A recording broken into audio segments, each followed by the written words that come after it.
G'day, welcome back to the Talking Leadership TV podcast series. Our guest today is Dr. Karuna Ramanathan. Karuna has an established track record gained over more than 3 decades in supporting both leaders and organisations through difficult transformation processes, especially focusing on people and culture change. He's currently the principal consultant for KR Konsulting, bringing with him deep experience gained from designing and facilitating more than 2,500 sessions. These have involved nearly 20,000 leaders and managers in more than 500 organisations and business teams. Karuna has more than 2,000 paid coaching hours with senior leaders and nearly 1,000 pro bono coaching hours helping leaders to grow. Today, as a change leadership consultant, he is committed to helping everyone change, especially in these difficult times. In his consulting work, he is committed to results in helping leaders raise, train, and sustain change capability in transforming their organizations. He's increasingly drawn to charitable organizational work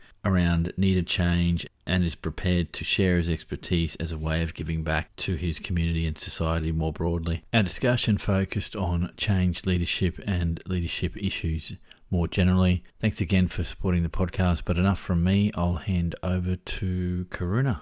To start things off, I'd like to ask you what your definition of leadership is.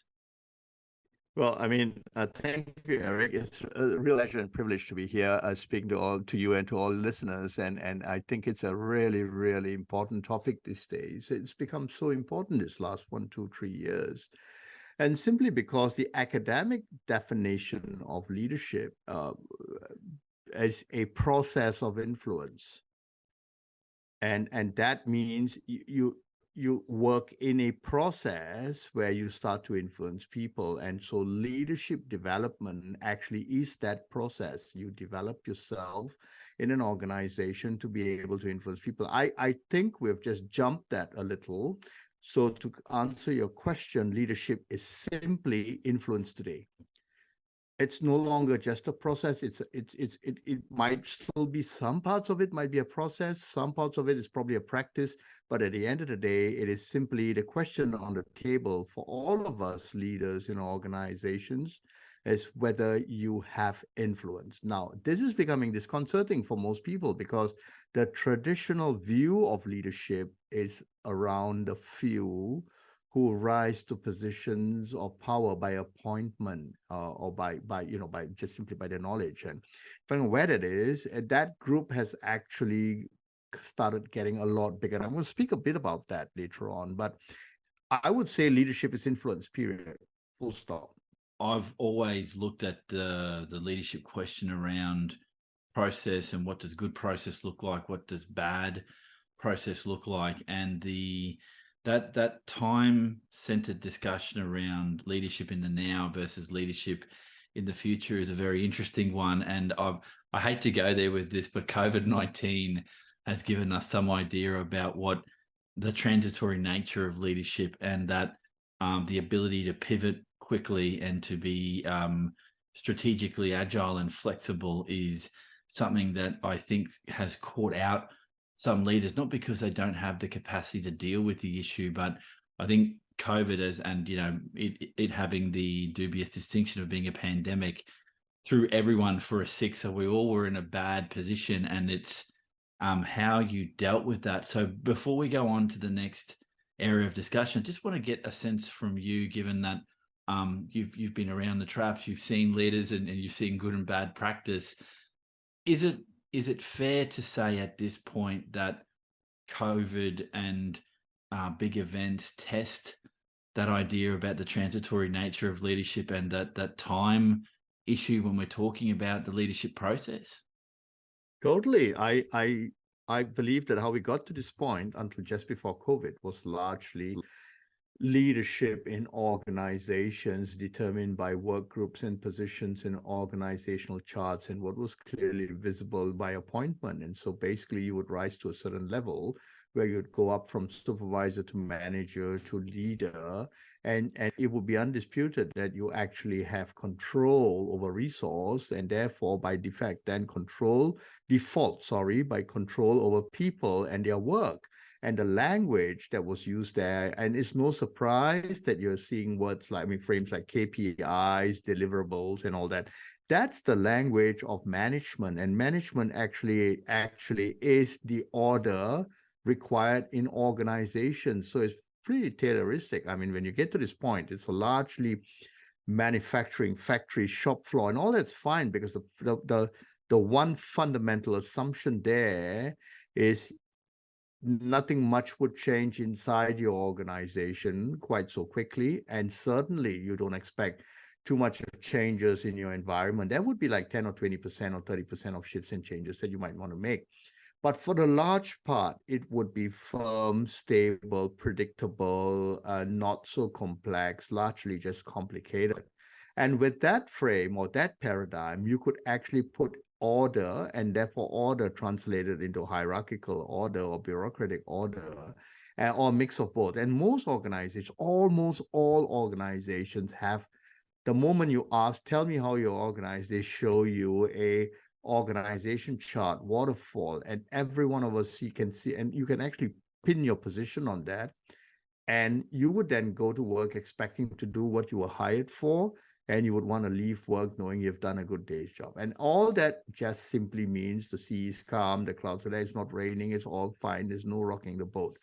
What have we seen just before the pandemic? There was this unease around digital transformation. Technologies were catching up with us. So there was a lot of organizations trying to ride the digital curve, the digital innovation curve.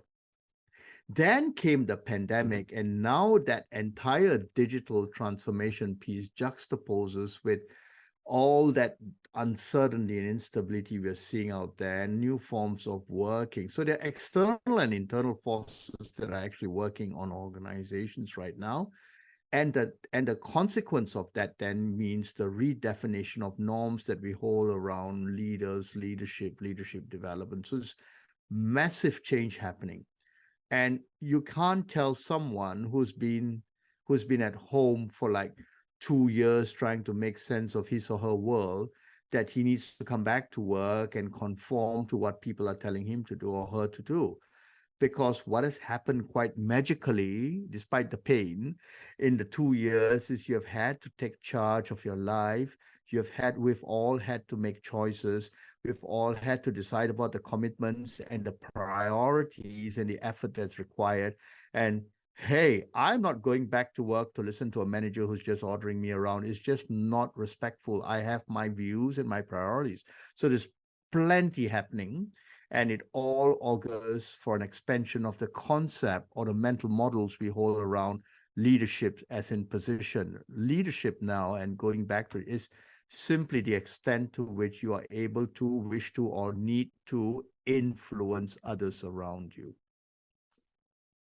Wow, there's a lot to unpack there. The thing that stands out for me as a running theme in what you've just said, and please correct me if I've got this wrong, but the idea about separating what management is and what leadership is there's a critical distinction there, and that the managerial process, as much as it's necessary, it's about the operational, it's about command and control to an extent, and it's almost like competent, not yet competent to get a task out. Whereas leadership's a little bit different. And where I personally see the difference, feel free to disagree or extend my thinking here, because that's why we do that's why I have the podcast, is to get some of the gray matter going on this. Is I think there are elements of managerial behavior in any leader, but what distinguishes leadership from management is the people focus. It's a process, and it's about creating the why are you here, so that your teams gel with a particular roadmap or pathway to get to an end state, whatever that might look like, which I might get your comment on, but that feeds nicely into, if I can ask you what your definition of change leadership is, if we're getting a bit more granular here. So I might get you to go to part one. What do you think of the management leadership dichotomy? And then going into explain to us, if you can, what change leadership is and how it differs from the normal leadership process, if you can call it that? So let's go to the management leadership dichotomy. I mean, that's been there for the longest time. I mean, and really, I mean, the very term organization requires that we are organized, and the way that is actually managed is through management. So it's actually a waterfall. At the top of it, you have positional power and authority conferred on a few people. These are the top management who actually would manage. And what do they manage? They manage resources, and largely resources constitute people. But if you can offer them clarity as to what they're supposed to be doing, and these are the jobs and the tasks, you should be pretty decently there, because most people generally aim to be competent, proficient, and they get their work done. And all that settles down quite nicely, as I said, in the stability. So the management leadership dichotomy, leadership is a very narrow definition, closely associated with positional power, responsibilities, maybe some level of joint accountability, and differs from organization to organization. That's that management leadership. So I suppose, Eric, the point to note here is, in that management leadership dichotomy in organizations, you're actually going to have very few people who would be regarded as leaders, and the rest of them would be traditionally managers, supervisors. So 30% of an organization is, and the rest would be people who simply expect to do their work and go home. And so you use processes, and you use practices and systems, and you bring some order into the space, because that's what organizations are all about. Unorder or disorder is not very well, it's not taken too well by everybody. People become uncomfortable. Then you have this whole notion of change, and you either choose to change. It's called planned change in organizational development circles, and it's been there for like 20-30 years. There's huge literature around this. And so if you need to plan change, you need to deal with group dynamics, and you need to do with all that. But what we are seeing in the last 3 years, pandemic and post it, is forced change. In my work with my clients, and in the talks and the workshops that I do, I am struggling to find an organization that can claim it does not need to change. And that includes the Catholic Church, the Buddhist monasteries. They're all changing. The dog shelters. I mean, you pick any organized body that actually is trying to seek revenue or profit or any other to survive, and it's trying to change. And that really now brings into question, what do we do with forced change? And therefore, the old paradigm of change management, if you go back to Kotter's work, and some of the other people have actually cited this very well and spoken well about this before, well before we came to this point. Actually, change management is simply some set of tools or structures that you put to get some change that you want to do under some level of control. And so it simply means, for example, you're bringing a new system in, a new computer system, and you want to tell everyone, hey, from the 1st of April, this is how this is going to work. You're going to have to go to these 3 steps. Let me run a half-day briefing session for you, and you can ask any questions that you have. And here's a cheat sheet, and I'd like you to shift to this core process. And we're all familiar with that, SharePoint, a whole lot of stuff that goes on, right?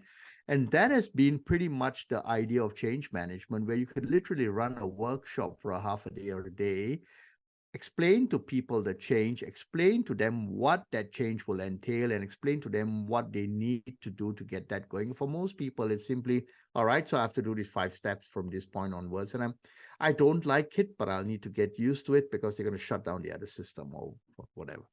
So it's largely processual, it's process driven, and it's quite logical. And there's so many good ways to do that, and so many methodologies to do that. It's almost a ripe discussion. I mean, you just have to get change going and good models.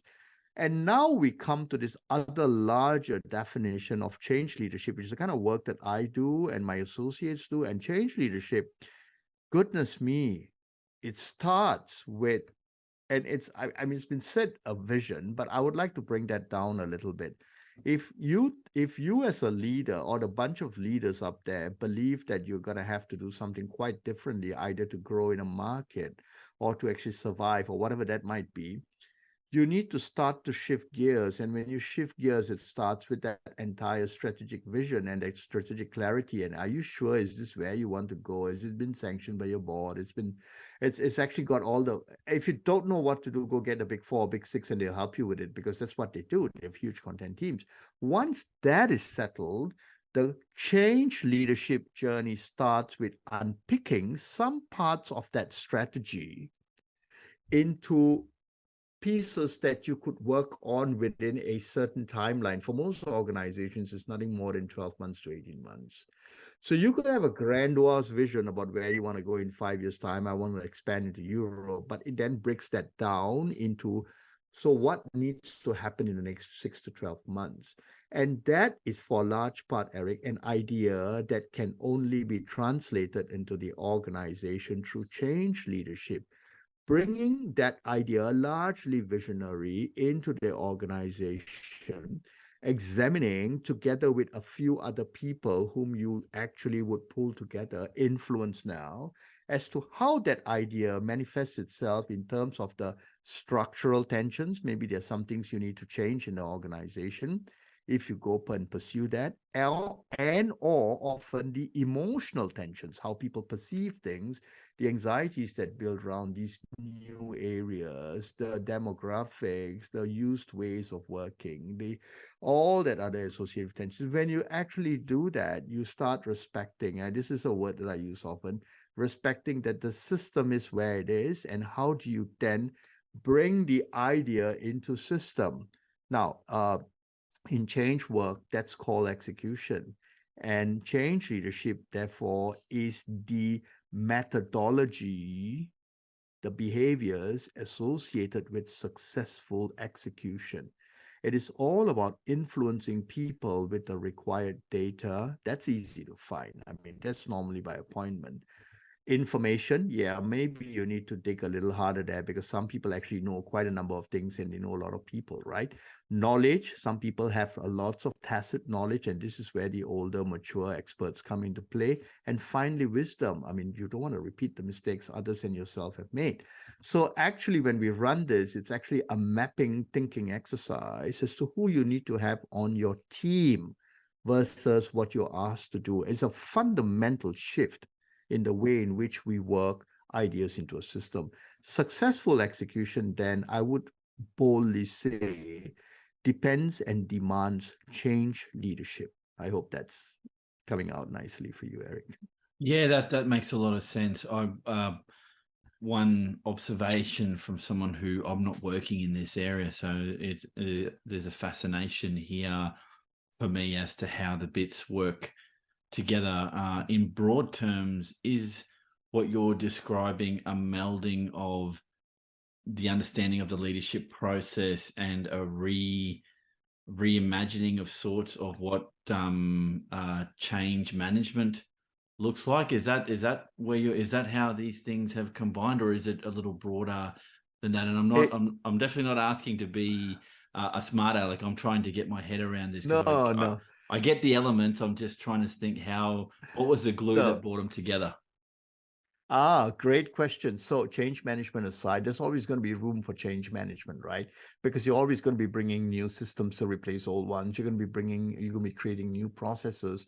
You're going to be buying new tools, whatever that might be. All right. There's always space for change management. I think it does sit a little bit in the background in transformation. The danger is in assuming that the methodologies associated with change management would actually work in change and execution of difficult work.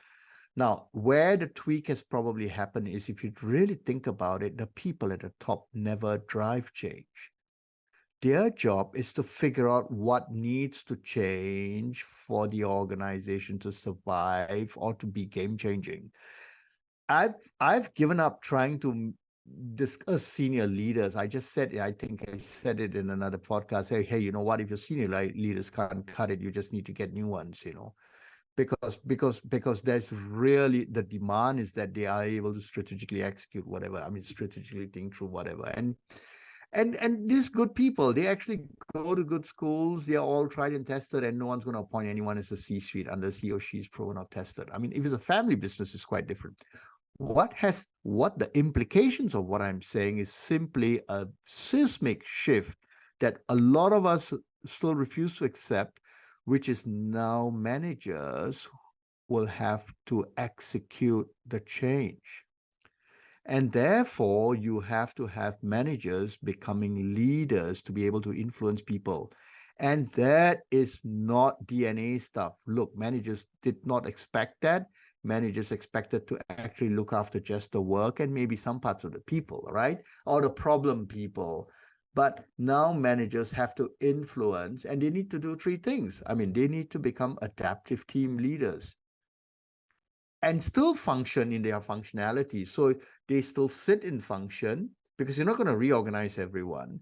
But when they deal with new and difficult work, they need to going to have to ask, hang on, wait a minute. Is this a little complex? I don't have enough data, information, knowledge, or wisdom. And do I really, I might have to start working with my peers. And I don't really like her from something that happened 2 years ago. But professionally, I'm going to have to learn to work with her. I'm learned to work across. I need to co-lead some project. Maybe there's a 30% or 40% complexity in here. Maybe it's just uncertain. And then I need to work with people I like or don't like. And more importantly, the more complex the change idea as it gets into system, it invariably requires that we learn on the spot. So there's a fair bit of the terminal uses team learning. How do you gain insights, gain lessons, build your observations, and go forward with some confidence that you are actually building and scaffolding forward? That's a huge ask of a manager, Eric. I mean, I totally empathize with the middle core because they've often been blamed for the inactivity in change. But I would tell you that no manager is going to be able to do this quite so intuitively. I mean, it's just not in school and it's certainly not in practice. So we have a huge task ahead to actually help our managers become leaders. Hope that makes sense. No, that very much so. I've been thinking about what you've just discussed for a little while now. It took me a little bit to get to the point where I can articulate this in a way that makes some sense. But you actually beat me to the punch with what you said, because I think the future of the leadership process, if we're going to call it that, is at the managerial level. We need to start thinking about how do you inculcate a leadership culture amongst potentially technical experts that have become managers that don't necessarily see their role as a leadership role. And I think what you've done in this conversation is, if you add a layer of the organization needs to change, or there's a disruption to the organization, you if the implementation bit, if I'm hearing you right, if that is driven at the managerial level and not so much at the senior leadership level, then you would hope that that managerial level has those skill sets that you need from a leadership perspective. I get where you're going with this. I think if you ran the ruler over organizations of many types and many settings, not just for profit, but in the volunteer space or in the government sector, I think this is an ongoing discussion, because the feedback that I'm getting, and I'd love your feedback on this, the feedback that I'm getting from my conversations around leadership is that we are still inclined in some organizational settings, not all, to tap the person who's been there the longest, has a certain level of technical skill, and suddenly they have to morph from a technocrat, operations focused person to a leadership role very quickly. And we assume that they have the knowledge, skills, and abilities to be able to do that in an adaptive way. And I think making that assumption is fertile ground for things to go wrong. Does that make sense to you? Is that too much of a stretch? Totally. We actually do this with our clients. I mean, I tell them that you need to look at all your managers, and you need to have your best players remain the best players. And what do I mean by that? In every organization, there are functional specialists, and they have a lot of tacit knowledge. You're going to have to rely on them. They have wisdom. They actually are people who do very narrow focus things really well. And that performance management system has to guard and retain them so that they feel that their worth to the organization is their knowledge, not their managerial skills. We call them deep specialists, right? The deep smarts, the deep specials, and there's lots of stuff written over that. Now, is that a major part of the organization? Unlikely, unless you're a consulting house, or even not, maybe even a consulting house. Maybe you're an engineering firm that's really well known in something, and you might have several people like this. Maybe we see this in oil and gas, where you actually have people who went and built those rigs actually now in their 60s, and you want to make sure you retain them. We see this in healthcare. There was a very famous British example about 20 over years ago that suggested that there was a health secretary that came in and started firing all the matrons in the health service in the UK, and 6 months later he was fired, and he brought the matrons back because you really need people who really know the ins and outs of the system. There's another example of how there's this chap sitting in a pub, and he's in his 70s, and I think the London Underground had some problems, and they went looking for him, and after about a couple of pints, he actually goes out and he actually points, this is where the leak is, drill here. So there's many beautiful examples like that. So my point is, in every organization that's been around for a considerable number of years, you are going to find people who actually know a lot more than they can tell.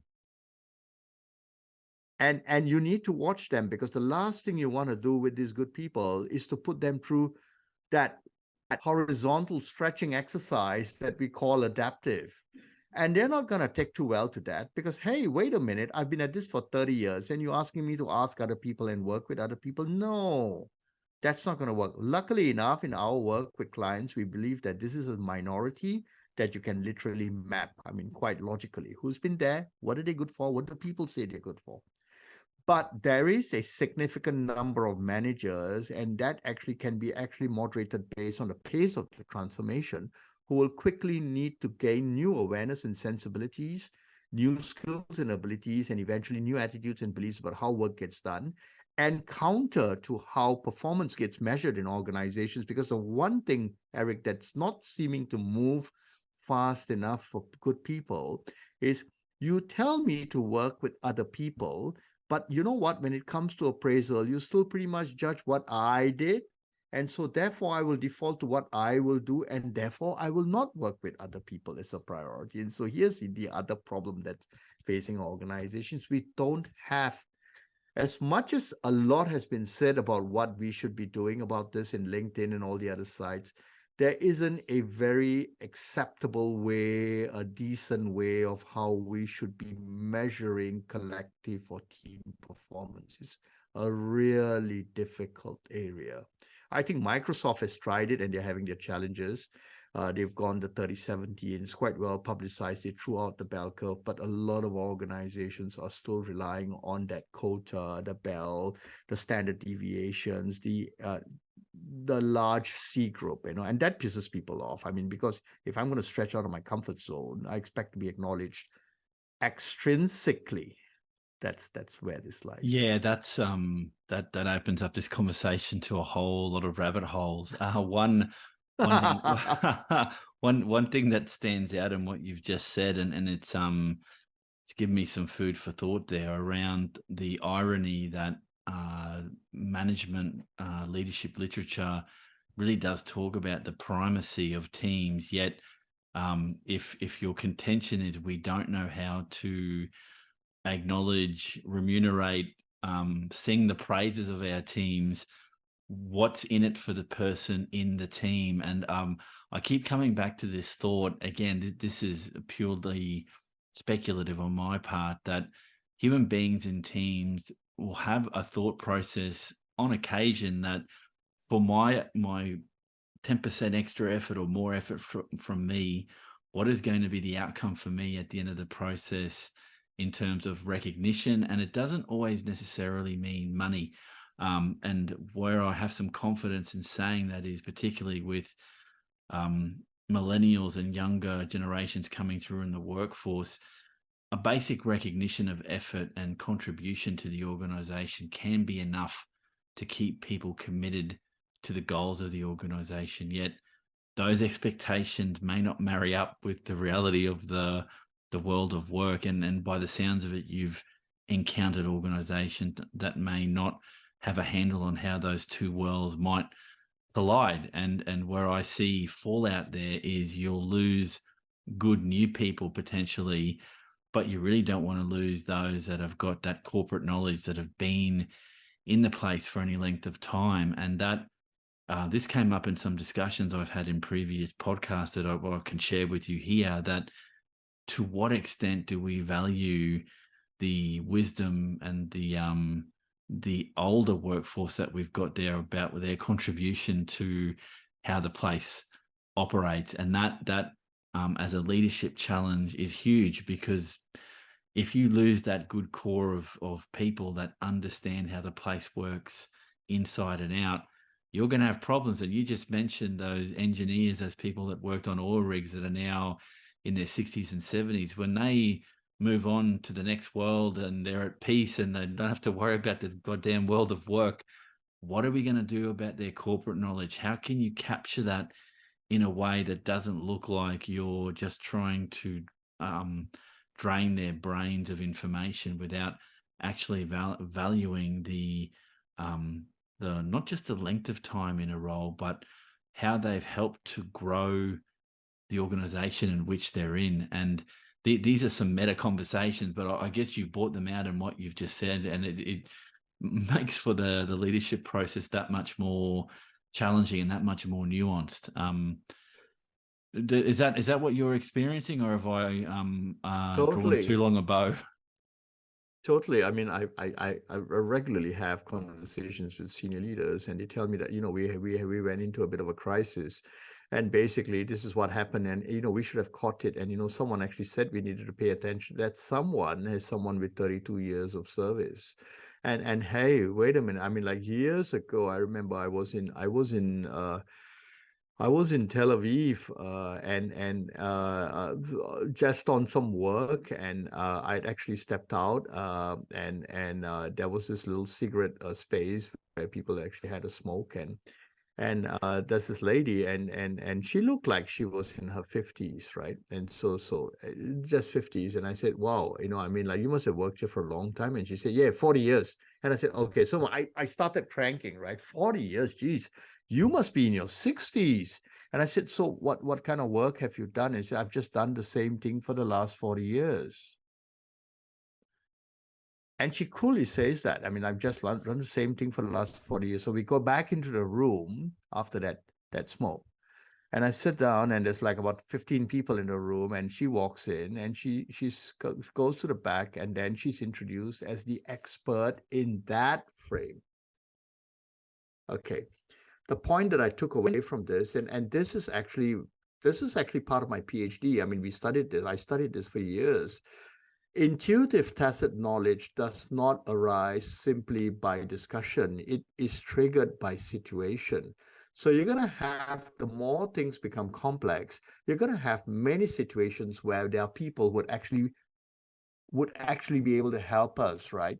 The issue is, are we creating the conditions for that to happen, or are we using leadership position to dumb that down? Now, of course, Amy Edmondson calls that psychological safety, but let's just unpack that a little.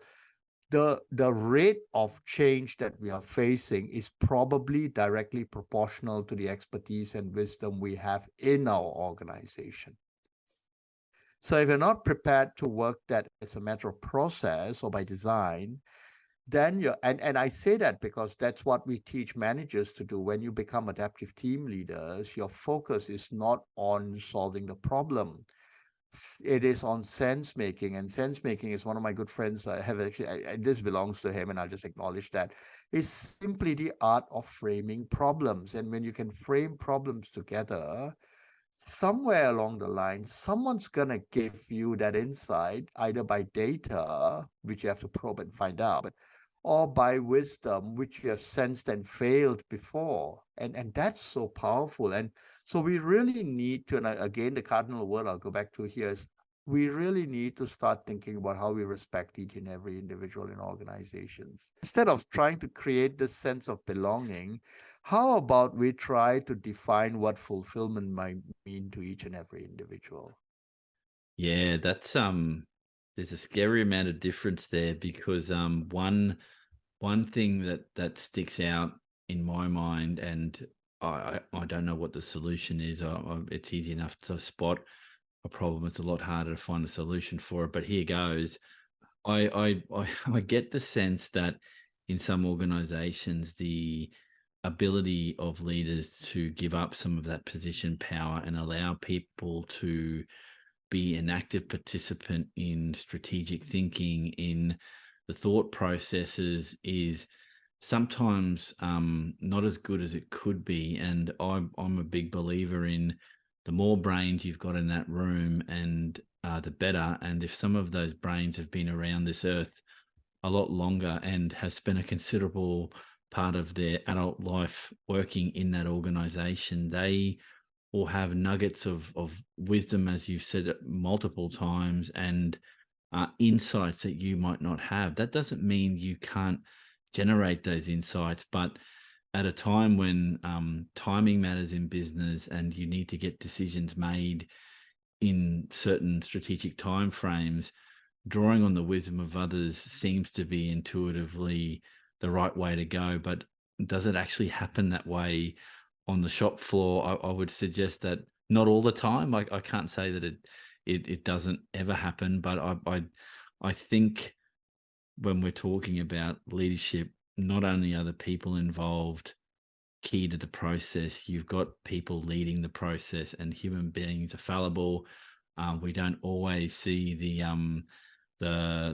trees in the forest, and it's there can be some difficulties there, and you've outlined what some of those are. And I guess when you're engaging in the process, like you're talking about, the ability to draw on others as part of your thinking process in an organization has some demands on the leader and puts some demands on those that are led. And if you don't want to give up your positional power to allow others to help you create value in the business, that's one obstacle. But if you don't create as a leader the environment to allow people to feel, I hate using the term, but psychologically safe to contribute, give them that safe space. I hate that terminology, but give them the chance to talk and be heard. There could be so much more that you could do in the business. Now, I can say this in the comfort that I'm not advising someone at this point about this, but I'm drawing on what I'm hearing and learning from others. Can I get your view on that? Am I on the right track with this, or have I gone off course a little bit? Years ago, I actually had the opportunity to write a little bit about this, and I recall I said that there is a fundamental distinction between the decision-taking process and the decision-making process. If you are a leader in a positional authority, accountability starts and stops with you. You would have to take a decision. But that does not mean that you confuse that with how that decision is made. Now, the algorithm for decision making is the level of complexity inherent in the situation that warrants taking multiple perspectives. And there's a lot of science behind it. So, for example, one of the most powerful models here is Dave Snowden's Kinofin model. And I mean, it's really intriguing stuff, right? But it's really practical as well, because do I know enough? And if I don't know enough, then is someone here who's going to be able to help me? And if we all say that we just know a bit but not enough, hey, wait a minute. How about we actually bring the system into the room and start getting multiple perspectives on it before we run away with this simplistic notion that I know enough. I don't want to deal with the complexity. Let's justify that on the basis of time, and let's just stomp our ground. So I would differentiate between decision making and decision taking. The making is a process, that taking is a responsibility. It is accountable in position. I hope that helps. No, it really does. Let me ask you this: if you'll indulge me a little, we are now entering that post-COVID phase of the pandemic. Organizations are coming back to whatever normal might look like now. Can I ask, to what extent do you believe the pandemic influenced leadership practice? Maybe the good, the bad, and the ugly, according to your experiences, if you can. I think it simply amplified for a start, I think there are more of us that have been forced leaders. I would use the term forced leaders. We've just become leaders. We've had to rethink our lives. We've had to rethink our practices, our processes. We've had to rethink mostly our choices and commitments and the risk and the effort that's associated with it. So for one thing, that has happened. For second, we now believe actually that we have, and you see this in the hybrid and remote and the work from home and all that drama that's going on now and the quiet quitting and the unhappiness. We all now, most of us believe that we are entitled to make those choices for ourselves. And this is providing or creating tons of problems for organizations that still require their people come back, do work as they are ordered to, sit in 3-hour meetings. I cannot sit in a 30, 40-minute meeting. I mean, can you spare everyone the BS and just get going, right? And if you look at it from a macro perspective, Eric, I mean, I don't know about you, but I no longer watch YouTube as much as I used to. I mean, I'm into TikTok, right? It's the 30-second message. So there's an immediacy, there's attention deficit, there's attention capacities, and there's a lot going on here that organizational leaders need to figure out. Now, and then when you look at all these wonderful stories and images of people moving to Bali and still being able to do their work with 5G internet connectivity, I think we need to be, again, I'm going back to this term, respectful of choices people can make. And if they really want to work with you, the question is no longer traditional frames like employer of choice, sense of belonging, la la yabada. It is about fulfillment. What does that mean to each and every individual? What is negotiable? What is non-negotiable? And what is largely discretionary? And that conversation is a leadership conversation on both ends. So post-COVID, I believe that there's this huge influx, some of them not aware, but we are all leaders and we are all having to make those choices and trade-offs and concern. So there's lots and lots of wonderful stories of people actually doing things differently. Hey, I don't want to do this. I don't no longer need to do this. I'm making some choices. That's what's fundamental. For organizations, it simply means there are a lot more quiet leaders walking around than managers would be comfortable with regarding them. That makes a lot of sense. And what I can add here, if you'll allow me, is part of my process to try and understand what leadership means for me is I interviewed and had discussions with people that were ex-military or serving in the Australian military and in the United Kingdom, and what some of the nuggets of gold that I got from those discussions is in how they train their leaders is to be able to work a level above your station and understand what a level below you means, and to be that practical generalist, but still be able to fill a leadership role. I would, the beneficial elements of that in the corporate sense is, if you can imagine, if your whole workforce has a leadership mindset that we need to fill gaps when we need to, we're listened to, we can participate in the pathway that the organization's going, this can only add strength to what you're doing in the leadership function. Now that's making a huge assumption that a good chunk of your workforce wants that responsibility, because there will, and you made it very clear, and I think it's a good point, that some people go to work for the 9 to 5, it pays the bills, and they go home. That's all they want to know. There's nothing wrong with that. But for those that want to develop their grey matter beyond the process element of their job, or the one element that they might contribute to a larger project, these are the people you want to encourage to be the thinkers and to have the space to do that in a constructive way. I don't mean sitting in an office and having 100 people come at you with an idea every other minute. That's not, I don't know what you mean by using your time productively in that sense, but fundamentally, I have the same, I think we share the same view that things are changing, and in some respects, it's amplified good and bad practice, and in some respects, it's given people opportunities to do things better, because not all businesses or organizations, in whether you're profit or not for profit, got hit in the same way through COVID. I think in some people, it amplified their strengths as leaders, and in others, it really demonstrated, I wouldn't use the word shortcomings, I would say a lack of training or capability building in that person, not necessarily through any fault of their own. Because I think, again, if you make the assumption tapping an expert in your business on the shoulder and saying you are now going to take a leadership role without any bridging training or even asking them the most basic question, do you want to lead people?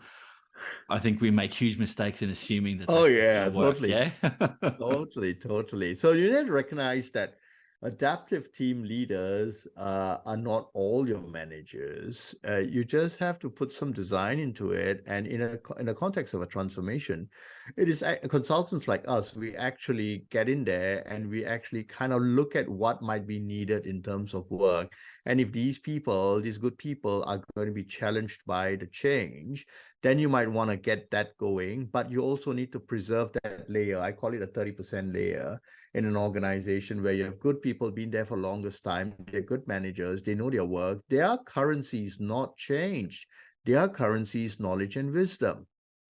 And they're the go-to people, and there's go-to at every organization. There are go-to people in every organization, right? So we need to be a little bit more sanguine about this. I mean, you don't want to put everyone through this. You don't want to drag you don't want to uproot everyone because it's going to create chaos.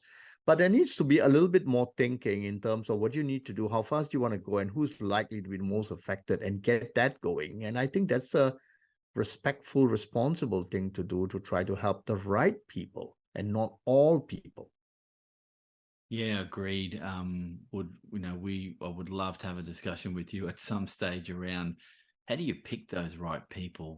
What's your criteria? And there's always, this is the joy. This is a joy for me about talking about the leadership process. Is sometimes it's a gut instinct of which you're going on. I would suggest that maybe some structure to that is necessary, but some of the best and most effective leaders I've ever met combine the gut feel with a process, and they generally get good outcomes. And even if there is a mistake or there's an issue that comes up, you look at them as learning opportunities rather than something catastrophic. And it's taken me a long time to process this in my own mind, but I'm of the school, and I've tried to get this out of my head, that sometimes my tendency is to go, well, what's the most catastrophic outcome and how do I avoid that? When really the catastrophic outcome is probably not the most likely, but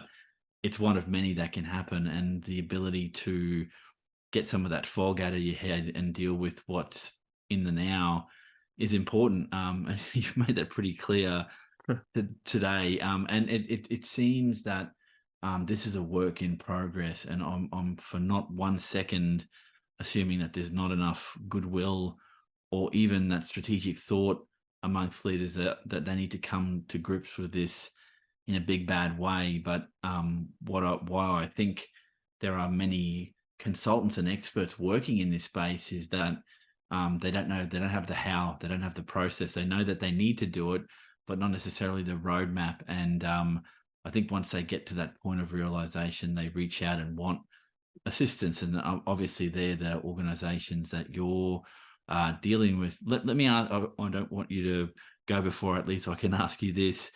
What is the most common form of resistance that you see amongst leaders to embracing the change process, or at least recognizing that something needs to change? That's probably six, and this is a really established work. I mean, this is a brilliant piece, and it's called covert. You can get it up on the internet. Covert processes in organizations. There are 6 factors. So a lot of it deals with the mental models and the politics and the insecurities that are associated with the perceived loss of power. And that power is earned, and it's not easy to give away. And success is defined largely in organizations. Well, it's just the way it is, by how much power you have, not how much influence you have. And the reality of change is influence, is not power. So the resistance we get to see, I mean, people, consultants like me, it starts off pretty okay. There's a lot of lip service to this. There's a lot of agreement. There's a lot of alignment. But the moment you start growing the collective, you need to acceptance and action. And that's where you find the resistance is largely covert. So I actually dismiss the terms like lack of buy-in from the middle, the frozen middle. And I say, well, take a good look at the top and ask yourselves whether you are sufficiently unfreezing your mental processes. And that's not easy. So we actually do a fair bit of senior leader coaching as well to guide good people through the next steps that they need to take. And that becomes necessary. It doesn't happen on one's own volition. I mean, like, it just doesn't sit too well. Yeah, that makes sense. Look, let me ask you, and this is a question I ask in all of my podcasts. The nature versus nurture question for you: are leaders born or are they made? I used to think that having come from a quite a defined leadership development background, I used to hold the thought that you could train everyone to be a leader, and so therefore you could nurture them. But these days, I think that I'm going even beyond that. I'm beginning to realize that everyone is a leader. And that would mean that leaders are born. And simply, Eric, it simply means if you enter a choice relationship, you have a partner, you have children, you have elderly parents, you are making choices that would require commitments. And by that very act, you are a leader. And then you come to work, and there's this seemingly artificial construct of organization that forces us to behave in certain mandated ways. And we might dumb that down, but I think inside all of us is a leader. And that came out a bit in that COVID. And I still hold on to the view that these tensions that we are seeing with all these new work arrangements and the uneasiness is actually the fact that we are actually leaders. And why would you not respect that? Why would you not allow me that choice? Why would you not give it some thought as to what my views are on this? So to answer that question, I believe all of us are leaders. Men, women, we were born leaders. I'll just, the question as to how much of that translates into work and makes us successful is a completely different.